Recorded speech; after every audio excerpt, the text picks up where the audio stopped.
ரா ஆரம்பிச்சோடனே back ஸ்டேஜில் கந்தர் வர்றது தான் காமிக்கிறாங்க. கந்தரும் வராரு. அதுக்கப்புறம் வந்து ஜேயூஸும் வராங்க. அதுக்கப்புறம் இவங்க வந்து ராவை ஸ்டார்ட் பண்ணுறாங்க. ராவை ஸ்டார்ட் பண்ணுறது யாருன்னு கேட்டிங்கன்னா leave Morgan and Dominic mystery. இவங்க 2 பேரும் தான் ராவை தொடங்கி வைக்கிறாங்க. ராவை தொடங்கி வச்சு இவங்க 2 பேர் ரிங்கில் வந்து பேச ஆரம்பிக்கிறாங்க. லீவ் மோர்கன் எதை பற்றி பேசுகிறாங்கன்னு கேட்டிங்கன்னா அது நிக்கி பெல்லாவை பற்றி தான் பேசுகிறாங்க. நிக்கி பெல்லாவை பற்றி பேசிகிட்டு இருக்காங்க. அந்த இடத்துல கமெண்ட்ரி செக்ஷனில் காமிக்கிறாங்க. கமெண்ட்ரி செக்ஷனில் பேட் மெக்கஃபே இல்லை, அதுக்கு பதிலாக கோரி கிரேவ்ஸ் இருக்கிறாரு.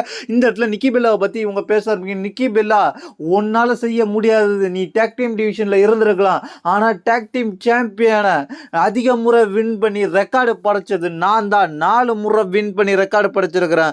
நீ என்னத்தை செஞ்சுட்ட, நீ டேக் டீம் டிவிஷனில் இருந்து ஒன்றுத்தையும் நீ கிளிக்கல அப்படின்ற மாதிரிலாம் பேசுகிறாங்க. அது மட்டும் இல்லாமல் கான்ட்ரவர்சி பயங்கரமாக போகுது.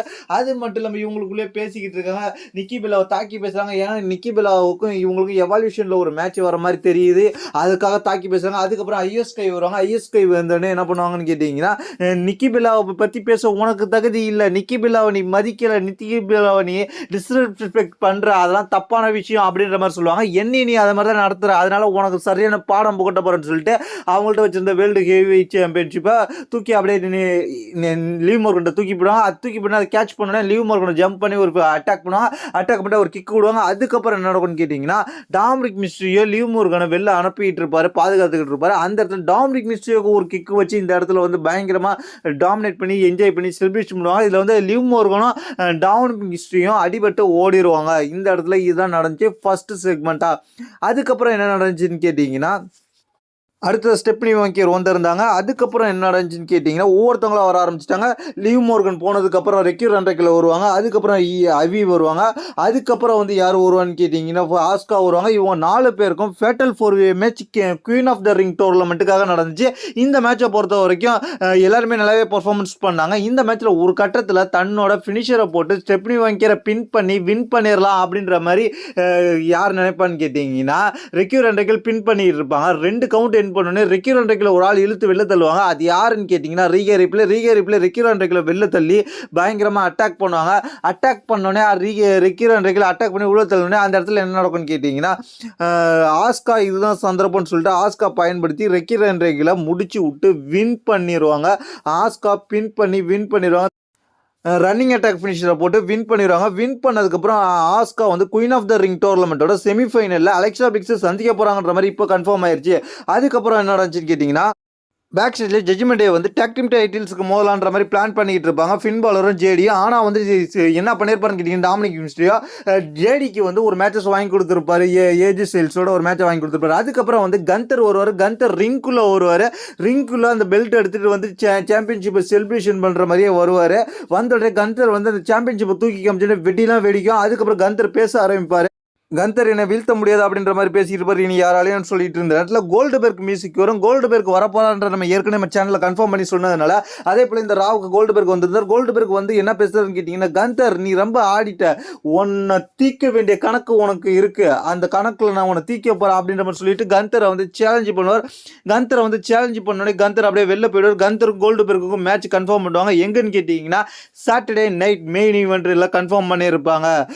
ஜூலை மாதத்தில் 12ஆம் தேதி நடக்க போகிறதுல. அடுத்து என்ன நடக்கும்னு கேட்டிங்கன்னா, ஜேடி மெக்கனோ வர்சஸ் அதுக்கப்புறம் யாருக்கும் கேட்டிங்கன்னா ஏஜே ஸ்டைல்ஸ், இவங்களுக்குள்ள ஒரு மேட்ச் நடக்கும். இந்த மேட்ச் வந்து டாமினிக் மிஸ்ட்ரியோ கேட்டதுனால மேட்ச் கொடுத்துருப்பாங்க. இந்த மேட்சை பொறுத்த வரைக்கும் டாமினிக் மிஸ்ட்ரியோ ஜேடிக்கு ஹெல்ப் பண்ணுற பேர் ஏஜே ஸ்டைல்ஸுக்கு தொல்லை கொடுப்பாரு. ஏஜே ஸ்டைல்ஸ் அதெல்லாம் பார்த்துட்டு கடுப்பாயிட்டு அதுக்கப்புறம் ஜேடியை வந்து தன்னோட ஃபினிஷரை போட்டு டக்குன்னு முடிச்சு விட்டு வின் பண்ணிடுவார். அதுக்கப்புறம் வந்து டாமினிக் மிஸ்ட்ரியோ உள்ள வந்து அட்டாக் பண்ண பார்ப்பார். டாமினிக் மிஸ்ட்ரியோ அட்டாக் பண்ண பார்த்த ஏஜே ஸ்டைல்ஸ் அட்டாக் பண்ண பார்த்தோன்னே ஏஜே ஸ்டைல்ஸ்க்கே போய் டாமினிக் மிஸ்ட்ரியோ அட்டாக் பண்ண ரெடியாக இருப்பார். அந்த இடத்துல இருந்து டாமினிக் மிஸ்ட்ரியை காப்பாற்றி ஃபின் பாலர் வந்து ஏஜி ஸ்டைல்ஸ் வந்து அந்த இன்டர்கான்டினென்டல் சாம்பியன்ஷிப்பை நான் தாண்டா இனிமேல் ஜெயிக்க போகிறேன் தூக்கி காம்பார். அதுக்கப்புறம் பேக் ஸ்டேஜில் பெய்லி டேக் டீம் டிவிஷனில் நின்று பேசிக்கிட்டு இருக்கவங்கள மென்ஸை பார்த்துட்டு வருவாங்க. அதுக்கப்புறம் என்ன நடக்குன்னு கேட்டிங்கன்னா, பென்டா வந்து அடுத்து வந்து மெக்சிகோவில் நடக்க போகிற வேர்ல்டு டூரை பற்றி பேசிக்கிட்டு இருப்பார். அதுக்கு வந்து சூப்பர் ஷோ நடக்கும் போது அதை பற்றி பேசிக்கிட்டு இருப்பார் மெக்சிகோ சிட்டியில். அதுக்கப்புறம் என்ன நடக்குன்னா, பெய்லி ரிங்குள்ள வந்து எதுக்காக நான் பிக்கி லின்ச்சை அட்டாக் பண்ண அப்படின்ற மாதிரி பேசுவாங்க. அவங்க எதுக்காக அட்டாக் பண்ணதை பற்றி பேச ஆரம்பிச்சு கொஞ்ச நேரத்தில் என்ன நடக்கும் கேட்டிங்கன்னா, பிக்கி லின்ச் வருவாங்க. பிக்கி லின்ச் வந்தோடனே அவங்களும் பேச ஆரம்பிப்பாங்க. நீ தேவையில்லாமல் என்ன அட்டாக் பண்ணிட்ட, உனக்கு எனக்கு சம்மந்தமே இல்லை அப்படின்ற மாதிரிலாம் பேசிக்கிட்டு இருப்பாங்க. அதுக்கப்புறம் பேக் ஸ்டேஜ் ஸ்மாக்டவுன் மேனேஜர் ராவிங் கண்ட்ரோல் பண்ணுறாரு. அவர் வந்து பேச ஆரம்பிப்பார். ஏஜி ஸ்டைல்ஸ் சாம்பியன்ஷிப்பை வாங்கிட்டு உனக்கும் டாமினிக் நான் நைட் ஆஃப் சாம்பியனில் மேட்ச்னு சொல்லுவார். அதுக்கப்புறம் வந்து பெய்லியை பார்த்தோன்னே பெய்லி உனக்கும் லயராகவும் அதுக்கப்புறம் பிக்கி 3 பேருக்கும் உமன்ஸ் இன்டர்கான்டினல் சாம்பியன்ஷிப் மேட்ச் இங்கே நடக்க போது எவால்யூஷன் பேப்பர் இல்லைன்ற மாதிரி கன்ஃபார்ம் பண்ணுவார். அடுத்ததாக லிவ் மோர்கன் வர்சஸ் கேரேஷன் இவங்க 2 மேட்ச் நடக்கும். ஒரு கட்டத்தில் லிவ் மோர்கனை கேரேஷன் அட்டாக் பண்ணதில் லிவ் மோர்கனுக்கு எல்போவில் அடிபட்டுரும் பயங்கரமாக. அதனால அவரால் மேட்ச் கண்டினியூ பண்ண முடியாது. அதனால் இந்த மேட்ச்சில் வின் பண்ணது யாருன்னு கேட்டிங்கன்னா கேரேஷன்ற மாதிரி அறிவிச்சிருவாங்க. ஆனால் இன்ஜுரியோட அந்த இடத்த விட்டு கிளம்பி போவாங்க. யாருன்னு கேட்டிங்கன்னா லிவ் மோர்கனுக்கு வந்து அப்படியே 2 பேர் செக்யூரிட்டி கார்ட்ஸ் வந்து அப்படியே அவங்க கையை பிடிச்சி பாதுகாப்பாக கூப்பிட்டு போவாங்க. ஏதோ இன்ஜுரி ஆன மாதிரி காமிப்பாங்க. அதுக்கப்புறம் என்ன நடக்கும்னு கேட்டிங்கன்னா அதுக்கப்புறம் பேக் ஸ்டேஜில் கேரிங்க செமிசைனை பார்த்து சொல்லுவார். செமிசைன் உனக்கு சாம்பியன்ஷிப் வாய்ப்பு வந்திருக்கு, ஆனால் நீ வந்து ஜெயிக்க போகிறது கிடையாது, நீ இன்னும் 0ல் தான் இருக்க. ஆனால் உன்னை ரேண்டி ஆட்டன் நீ ஸ்மாக்டவுனுக்கு வரும்போது உன்னை வீழ்த்தி அவன் வந்து 15th சாம்பியனுக்காக மூவ் ஆகி போகிறான், நீ வந்து தோக்க தான் போகிற அப்படின்ற மாதிரி சொல்லி இப்போ கான்ட்ரவர்சி உருவாகிட்டு இருக்காங்க பேக் ஸ்டேஜில். நம்ம ஃபைனலாக ராவோட மெயின் ஈவெண்ட்டுக்கு வந்துட்டோம். ராவோட மெயின் ஈவெண்ட்டுக்கு என்ன நடந்துச்சுன்னு கேட்டிங்கன்னா first round match king of the ring டோர்னமெண்ட்டுக்கு. இந்த மேட்சை பொறுத்த வரைக்கும் ஜே யூசோ வர்சஸ் பெர்சன்ட்ரீட் வர்சஸ் ரூசேவ் வர்சஸ் சாமஸ் இவங்க 4 பேருக்கு நடந்துச்சு. இதில் 3 பேர் பார்த்தீங்கன்னா நல்லா பவர் ரெஸ்லர். ஜே யூசோ பார்த்தீங்கன்னா ஹை ஃப்ளேயர் ரேசரில். இந்த மேட்சை பொறுத்த வரைக்கும் எல்லாருமே நல்லாவே பர்ஃபார்மன்ஸ் பண்ணாங்க. ஒரு கட்டத்தில் இந்த மேட்ச்சில் வந்து ரூசேவும் சாமஸும் சந்திச்சிக்கிற மூமெண்ட், ஃபேஸ் டு ஃபேஸ் சந்திக்கிற மூமெண்ட்டில் ஆடியன்ஸ் பயங்கரமாக என்ஜாய் பண்ணாங்க. இதில் ஒரு விஷயம் என்னன்னு கேட்டிங்கன்னா போன வாரம் வந்து தான் தன்னோட வேர்ல்டு ஹெவி சாம்பியன்ஷிப்பை ஜே யூசோ தோத்துருப்பார் கந்தர்ட்ட தோத்தது என்னன்னு கேட்டிங்கன்னா சப்மிஷன் மூலம். ஆனால் கெட்டு போட்டது வந்தது கேட்டிங்கன்னா வயிற்றுல என்ன கன்றாவின்னு தெரியல. ஆனால் இந்த மாதிரி போட்டு வந்து ஜே யூசோ பரிதாபத்தை ஏற்படுத்தினாங்க WWE. இந்த மேட்சை பொறுத்த வரைக்கும் ஒரு கட்டத்தில் சாமஸ் டாமினேட் பண்ணார். ஒரு கட்டத்தில் கஷ்டப்பட்டு அப்படியே பெர்சன்ட்ரீடை தூக்கி அப்படியே சோமன் டிராப் மாதிரி ஒன்று போடுவார். பயங்கரமாக இருந்துச்சு. அதில் பின் பண்ணி பார்ப்பார். அதுலேருந்து கிக் அவுட் பண்ணிடுவார் பெர்சன்ட்ரீட். அதுக்கப்புறம் இந்த மேட்ச்சில் வந்து ஒரு கட்டத்தில் என்ன நடக்கும்னு கேட்டிங்கன்னா ஜே யூசோ தன்னோட ஃப்ராக் பிளாஷ் போட்டு வின் பண்ணலான்ற மாதிரி டாப் ரோப்பில் ஏறி நிற்பார். அந்த இடத்துல ஜே யூசோவை யார் தள்ளி விடுவார்னு கேட்டிங்கன்னா பெர்சன் ரீடுக்கு சப்போர்ட்டாக பேரன் பேக்கர் வந்து தள்ளி விடுவார்.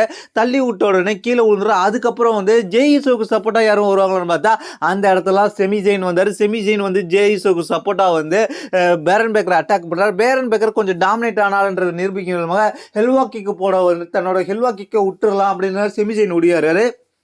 அந்த நேரத்தில் என்ன நடக்கும்னு கேட்டிங்கன்னா ஹெல்வா கிக்கு போட வந்து செமிசைனை கழுத்தை பிடிச்சி நிப்பாட்டி அப்படியே தூக்கிட்டு போய் தலைக்கு மேலே தூக்கி அப்படியே வந்து கமெண்ட்ரி டேபிளில் தூக்கி விட்டரிச்சிட்டு திரும்ப நேரத்தில் அங்கேருந்து டாப் ரோப்லேருந்து ஒரு ஆள் வந்து டைவ் அடித்து பேரன் பேக்கரை அட்டாக் பண்ணுவாங்க. அது யாருன்னு கேட்டிங்கன்னா பென்டா அட்டாக் பண்ணுவார். பென்டா அட்டாக் பண்ணிட்டு இந்த பக்கம் பார்த்தீங்கன்னா பெர்சன்ட்ரீட் வந்து ஜே யூசோவை முடிச்சிடலான்ற மாதிரி டாப் ரோப்பில் ஏறி இருப்பார். நீ அப்புறம் பெர்சன்ட்ரீட் ஜெயிக்கவே கூடாதுன்ற மாதிரி முடிவு பண்ணி எல்ஏ நைட் வந்து ஸ்மாக் டவுனில் வந்து அட்டாக் பண்ணதுக்கு பழி வாங்கும் விதமாக எல்ஏ நைட் வந்து அட்டாக் பண்ணுவார். எல்ஏ நைட் வந்து தள்ளி விட்டுவிட அதை பயன்படுத்திக்கிட்ட ஜே யூசோ சூப்பர் கிக் விட்டு அதுக்கப்புறம் ஸ்பியரை போட்டு அதுக்கப்புறம் முதுகில் ஒரு ஃப்ராக் பிளாஷை போட்டு அதுக்கப்புறம் வயிற்றுல ஒரு ஃப்ராக் பிளாஷை போட்டு இந்த மேட்சை முடிச்சு வின் பண்ணிடுவார்.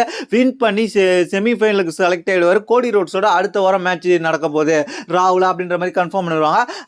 ஆனால் என்ன நடக்கும்னு கேட்டிங்கன்னா செத் ரோலின்ஸ் கடுப்பாகி வந்து அட்டாக் பண்ண வருவார். ஏன்னா ஜே யூசோ வந்து தன்னோட டீமால் தோக்கடிச்சிருக்காருன்றதுக்கு அட்டாக் பண்ண வருவார். அட்டாக் பண்ணுறதுக்கு கோட்டெல்லாம் கழட்டிட்டு கண்ணாடியெல்லாம் கழட்டிட்டு விட்டு எறிஞ்சிட்டு வருவார். ரெடியாக இருப்பார் ஸ்டாம்ப் போடுறதுக்கு. அந்த இடத்துல வந்து கோடி ரோட்ஸ் மியூசிக் கேட்கும். கோடி ரோட்ஸ் வந்து காப்பாற்ற வந்துடுவார் ஜே யூசோவை. செத் ரோலின்ஸ் ஃபினிஷர் போடுறதை தடுத்து இப்படி 2 பேரும் முறைச்சிக்கிட்டு இருப்பாங்க. செத் ரோலின்ஸும் கோடி ரோட்ஸும் பயங்கரம் முறைச்சிக்கிட்டு இருப்பாங்க. அந்த இடத்துல யார் அடிச்சுக்கிறத பார்ப்பாங்க. ஆனால் அந்த இடத்துல வந்து செத் ரோலின்ஸ் இறங்கி போனதுக்கப்புறம் கோடி ரோட்ஸ் வந்து ஜே யூசோ கை கொடுத்து தூக்கி விட்டு அதுக்கப்புறம் கோடி ரோட்ஸ் ஜே யூசோ கை கொடுத்துட்டு போவார். இதுதான் இந்த ராவில் நடந்துச்சு.